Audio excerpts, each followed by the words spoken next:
പെന്തക്കോസ് സഭകളിലാണ് കൂടുതലും ഈ അന്യഭാഷ, മറുഭാഷ എന്നൊക്കെ പറഞ്ഞുള്ള ചില പ്രയോഗങ്ങളുണ്ട്. അഭിഷിക്തർ അല്ലെങ്കിൽ ഇവരുടെ പ്രാർത്ഥന ശരിയാകണമെന്നുണ്ടെങ്കിൽ ഈ അന്യഭാഷ വന്നെങ്കിൽ മാത്രമേ അവർക്കൊരു അഭിഷേകം ലഭിച്ചിട്ടുള്ളൂ എന്നൊക്കെ തരത്തിലുള്ള ചില കരുതലുകളും ഇവർക്കിടയിലുണ്ട്. എത്രത്തോളം ഈ അന്യഭാഷയ്ക്ക് ഒരു പ്രസക്തിയുണ്ട് ഈ പ്രാർത്ഥനയിൽ? അന്യഭാഷ എന്ന് പറഞ്ഞ ഒന്നുണ്ട്. എന്നാൽ അത് ഒരു ഭാഷ വരമാണ്. വരം ലഭിച്ചവരല്ലാത്തവർ ചുമ്മാതെ പറഞ്ഞുകൊണ്ട് നടക്കുന്ന ഒന്നും അന്യഭാഷ അല്ല. അന്യഭാഷ അടയാളമായിരിക്കുന്നത് അവിശ്വാസികൾക്കത്രേ, വിശ്വാസികൾക്കല്ല. പൗലോസ് അപ്പോസ്തലൻ പറയുന്നുണ്ട്, 10,000 വാക്ക് അന്യഭാഷയിൽ പറയുന്നതിനേക്കാൾ 5 വാക്ക് സ്വന്തം ബുദ്ധി ഉപയോഗിച്ച് പറയുന്നതാണ് നല്ലതെന്ന്.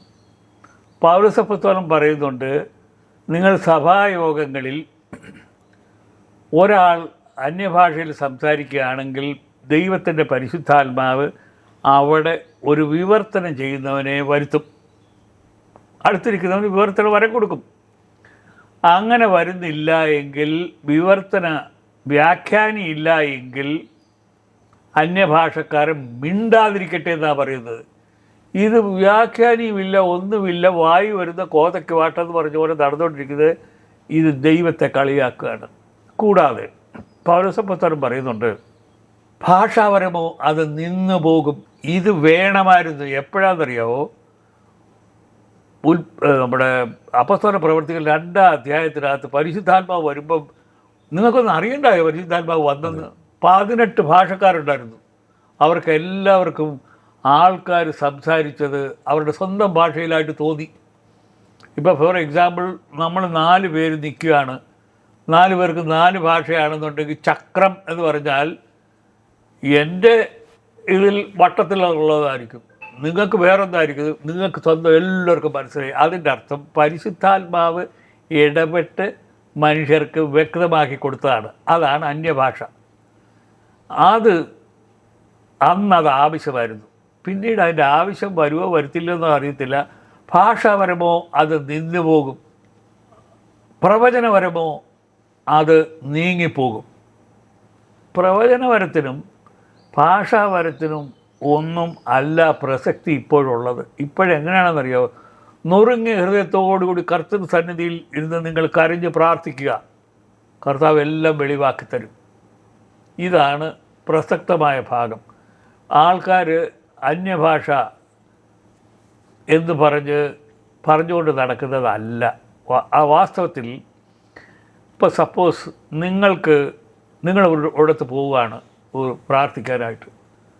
അവിടെ നിങ്ങൾ ഉറുദുവിൽ സംസാരിക്കാമെന്ന് അവർക്ക് വാക്ക് കൊടുത്തു. അപ്പോൾ ഉറുദുവിൽ സംസാരിക്കുമ്പോൾ ബാക്കിയുള്ളവർക്കെല്ലാം വിവർത്തനം ചെയ്ത് കൊടുക്കാൻ ഒരാളുണ്ട്. ആ ആൾ അവരുടെ ഭാഷയിലാക്കി കൊടുക്കും. എന്നാൽ അന്നത്തെ ദിവസം ഇയാൾ വന്നില്ലെന്ന് വെച്ചു. അപ്പോൾ എങ്ങനെയാണ് ദൈവത്തിൻ്റെ ആത്മാവ് എന്തെടുക്കുന്നത്? യവൻ ഉറുദുവിൽ സംസാരിച്ചാലും അവർക്കെല്ലാവർക്കും സ്വന്തം ഭാഷയായിട്ട് അത് മനസ്സിലാകും. അത് പരിശുദ്ധാത്മ വരമാണ്. ഈ ആൾക്കാർ പരിശുദ്ധാത്മ വരത്തെക്കുറിച്ച് കേട്ടിട്ടേ ഉള്ളൂ, അവർക്ക് ആർക്കും കിട്ടിയിട്ടില്ല. ഒന്നാമത്തെ കാര്യം, വിശുദ്ധ ജീവിതം നയിക്കുന്നവരായിരിക്കണം. രണ്ടാമത്, കർത്താവിന് പ്രിയപ്പെട്ടവരായിരിക്കണം. കർത്താവ് ജീവിച്ചത്, യേശുബ്രാൻ എങ്ങനെ ജീവിച്ചു അതുപോലെ ജീവിക്കുന്നവരായിരിക്കണം. ഇതെല്ലാം തണ്ണി അടിച്ച് വേണ്ടാത്ത രീതിയിലൊക്കെ നടന്നുകൊണ്ട് അന്യഭാഷ സംസാരിക്കുക, അതെല്ലാം പാപകർമ്മങ്ങളാണെന്ന് ഞാൻ പറയും. ഇതെല്ലാം ഈ വിശ്വാസി സമൂഹത്തെ പറ്റിക്കലാണ്. കാരണം ഇത് അന്യഭാഷയാണ് എന്ന് പറയുക, പിച്ചുമ്പയും പറയുക, അത് പറയുന്നവനും മനസ്സിലാകുന്നില്ല, കേൾക്കുന്നവനും മനസ്സിലാകുന്നത്. യഥാർത്ഥത്തിൽ ഇത് ദൈവത്തെയും മനുഷ്യനെയും കബളിപ്പിക്കലാണ്. സുനിലിൻ്റെ അടുക്കലാണോ എന്ന് എനിക്ക് സംശയമുണ്ട്. ബോംബെക്കാരൻ ഒരാൾ വന്നിരുന്നുകൊണ്ട് പറഞ്ഞു, ഞാൻ അന്യഭാഷ പുസ്തകങ്ങൾ എഴുതി, 3 പുസ്തകങ്ങൾ ഞാൻ എഴുതി എന്ന് പറഞ്ഞു. അതൊന്ന് ചിന്തിച്ച് നോക്കി. അന്യഭാഷ എന്ന് പറയുന്നത് പരിശുദ്ധാത്മ വരമാണെങ്കിൽ അത് ഇതുപോലെ ദുരുപയോഗം ചെയ്യാനല്ല. പരിശുദ്ധാത്മ വരങ്ങൾ പുറപ്പെടുന്നത് ഒരു പർട്ടിക്കുലർ കാര്യം സാധിക്കുന്നതിനാണ്. അത് സാധിച്ചിട്ട് മടങ്ങിപ്പോകും. അല്ലാതെ പുസ്തകങ്ങൾ എഴുതി വച്ചിട്ട് അതൊക്കെ ദൈവത്തെ കളിയാക്കുന്നതാണ്. എന്ത് സംഭവിക്കുന്നതെന്ന് അറിയാമോ? നിങ്ങൾ ചെയ്യുന്ന പരിശുദ്ധാത്മ പാപമാണെന്ന് അവർക്ക് അറിഞ്ഞുകൂടാ. പാപം ചെയ്താൽ ദൈവം ക്ഷമിക്കും, പക്ഷേ പരിശുദ്ധാത്മാവിനെ എഗൻസ്റ്റ് ചെയ്താൽ ഒരിക്കലും ക്ഷമിക്കപ്പെടുകയില്ല. അതുകൊണ്ട് നമ്മുടെ സഹോദരങ്ങൾ എപ്പോഴും യേശുവിനോട് കൂടുതൽ അടുക്കാൻ ശ്രമിക്കണം. യേശുവിനോട് കൂടുതൽ അടുക്കുകയാണെന്നുണ്ടെങ്കിൽ നിങ്ങൾക്ക് മനസ്സിലാകും ഈ സത്യമേതാ സത്യമല്ലാത്തതേതാ.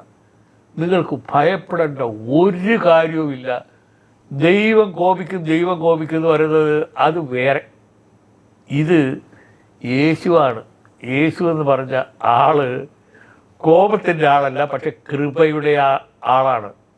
പിതാവായ ദൈവം സ്നേഹത്തിൽ അഗ്രഗണ്യൻ, പുത്രൻ തമ്പുരാൻ കൃപയിൽ അഗ്രഗണ്യൻ, കൂടെ നടന്ന കാര്യങ്ങൾ പറഞ്ഞു തരുന്ന കാര്യത്തിൽ പരിശുദ്ധാത്മാവ് അഗ്രഗണ്യൻ. ഇങ്ങനെയാണിത്. ഇവർ മൂന്നുപേരും ഒന്നാണ്. ഇതാണ് എനിക്ക് പറയാനുള്ളത്. ഓക്കെ ചാ, ഇത്രയും സമയം i2i ന്യൂസ് പ്രേക്ഷകർക്ക് വേണ്ടി ഇത്രയും മനസ്സ് തുറക്കുകയും വചനത്തിൻ്റെ അടിസ്ഥാനത്തിൽ കാര്യങ്ങൾ പറഞ്ഞ് മനസ്സിലാക്കി തന്നതിനും i2i ന്യൂസിൻ്റെ പേരിലും ഞങ്ങളുടെ പ്രേക്ഷകരുടെ പേരിലും അച്ഛനോടുള്ള നന്ദിയും കടപ്പാടും അറിയിക്കുന്നു.